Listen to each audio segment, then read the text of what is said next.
Stranger Things está de volta à Netflix depois de 3 anos, né? E nesse vídeo eu falo sobre vários aspectos dessa quarta temporada, como a linguagem, a história e a temática principal que faz uma homenagem aos diferentões da sociedade. Vamos lá!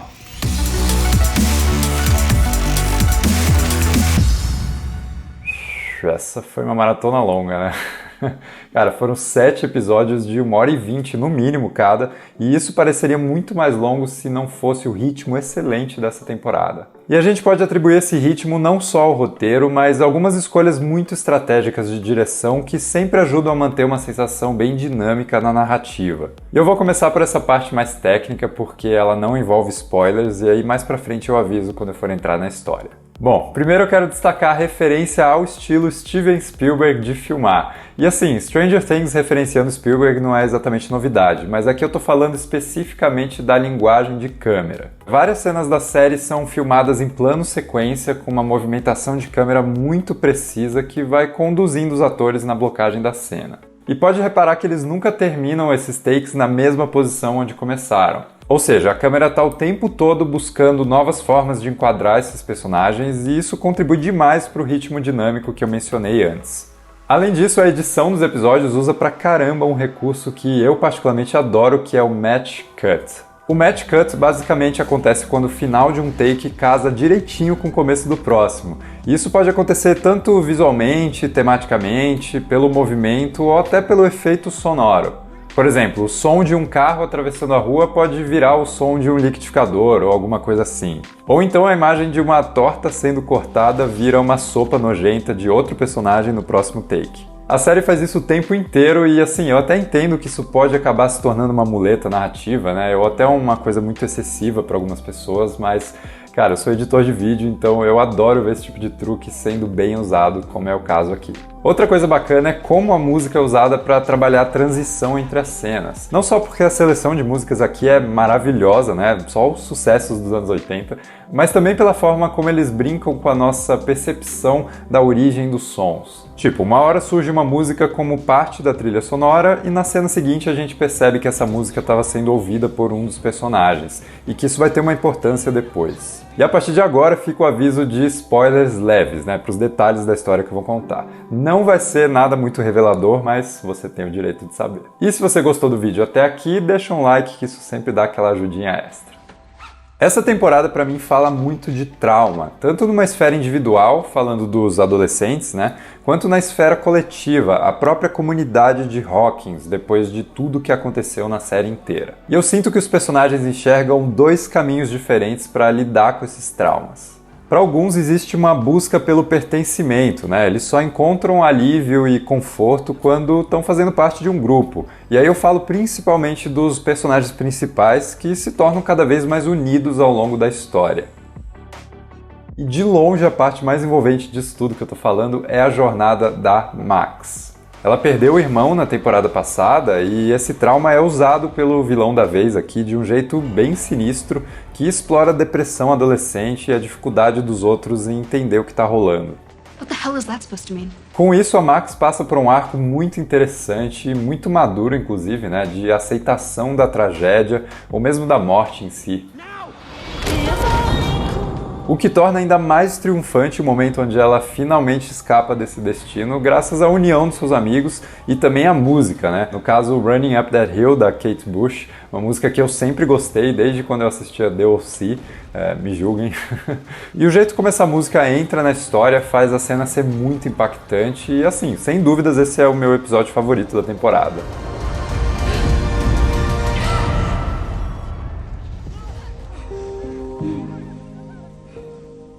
Mas existe o outro grupo que lida com o trauma apontando os dedos, né, e julgando todas as pessoas diferentonas e desajustadas da sociedade como sendo culpadas por tudo de errado que existe no mundo. E para isso a série puxa muito do preconceito contra RPG e jogos de fantasia que se popularizou muito naquela época.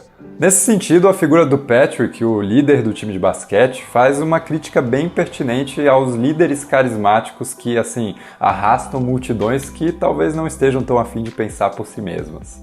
Repara como o mesmo tipo de discurso emocional do Patrick que motiva a comunidade de Hawkins a se animar no jogo de basquete depois é usado para provocar uma caçada ao Ed, que é o principal suspeito das mortes que estão acontecendo.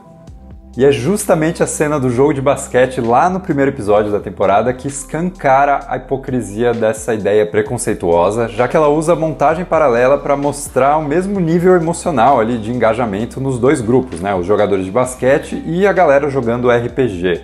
Tipo, os dois passam pela incerteza e pela tensão, os dois provocam a união dos seus times e terminam com uma vitória conquistada ali no último arremesso para a cesta, assim como no último dado rolado. Ou seja, algumas pessoas gostam de basquete e outras pessoas gostam de RPG, cara, e assim, tá tudo bem. Só que uma dessas atividades é considerada normal e saudável e a outra é condenada pela sociedade. E para uma série que trata essencialmente de um mundo normal e um mundo invertido, é muito legal como eles trabalham tão bem essa questão de paralelos, né, através da temática e também da linguagem. Bom, saindo um pouco disso tudo, eu gosto bastante de como a série continua combinando diferentes duplas de personagens para renovar um pouco as dinâmicas entre eles, e o destaque da vez fica para a amizade que surge entre a Nancy e a Robin, que aliás me lembra uma personagem de Gilmore Girls, né, pela velocidade e o tom de humor dos diálogos dela. Mas também existem parcerias clássicas das últimas temporadas que permanecem aqui, né, como o Steve e o Dustin.